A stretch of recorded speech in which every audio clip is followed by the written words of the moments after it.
Hey guys, welcome back to Critical Flick. Today I'll be reviewing Gran Turismo. So this film is actually based on the true story, and it tells the tale of Jan Martinborough, who's a young man who ends up being put into this racing academy with Gran Turismo, of trying to prove that they can take a racing simulator gamer and bring them into the real world and actually have them race on a real track against real racers. And it's a really remarkable story. I can't believe I never heard about this. It's so inspiring, and this movie ended up being one of my favorite movies of the year. Archie Madekwe plays Jan, our main character in this film, and I think he does a very solid job. I haven't seen him in anything before, really, and having him play a very emotional character, someone who is really misunderstood and an outcast and a true underdog, and following his journey from his humble beginnings to being a professional racer was just a joy to watch throughout the movie. And he actually has some very emotional scenes. It really is a story not just about an underdog, but someone overcoming their fears and having courage and being able to chase their dreams. And it just, like I said, it's very inspiring to watch this story. David Harbour as Jack Salter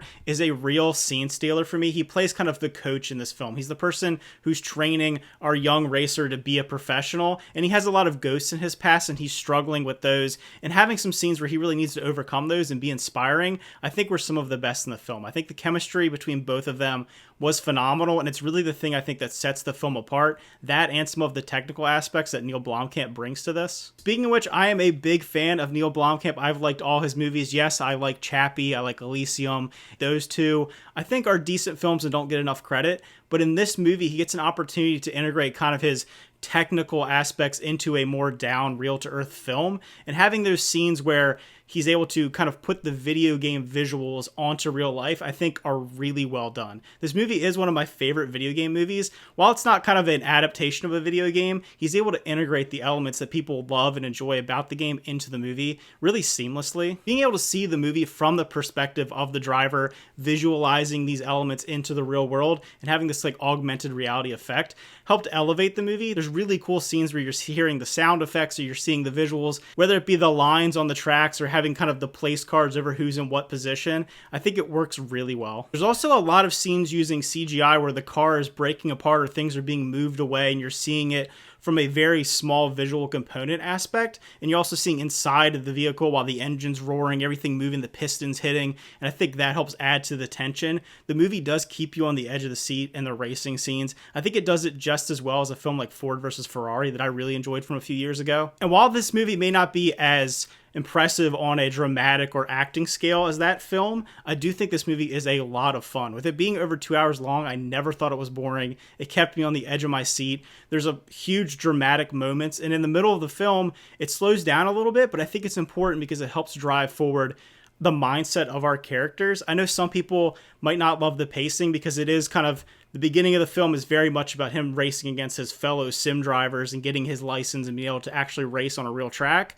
And then we have kind of a big climactic event in the middle, and then it has kind of a big race towards the end. So it does break it up a little bit, but I do think that middle segment really does show the adversity of our character and him having to overcome that. I have to say, as someone who's not an actual big fan of racing, I felt like there was enough for me there as just a fan of the video game and fan of racing simulators in general, because I don't understand, the society and the overall kind of dimensions of what takes place in real life racing, and I think they were able to display that and kind of showing someone coming from nothing and being an outsider and being able to overcome that over pure skill was really well done and helped to keep me invested in the character and in the story. So overall, this one really surprised me. I liked it a ton, and if I were to rate it, I would actually give it a 9 out of 10, which is kind of remarkable. I went into this movie expecting it to be pretty average. I'd seen some average reviews floating around. I didn't check them out. I wanted to be very open-minded to this. And I had a great time. I had a blast. I saw the movie in IMAX, which I think helps add to those elements of it having it kind of these big, crazy things happening on screen and having you sit there in the seat of this vehicle and feeling the force and just feeling the tension. So if you check out Gran Turismo, let me know what you thought about it. Did you like it as much as me? Did you like it less?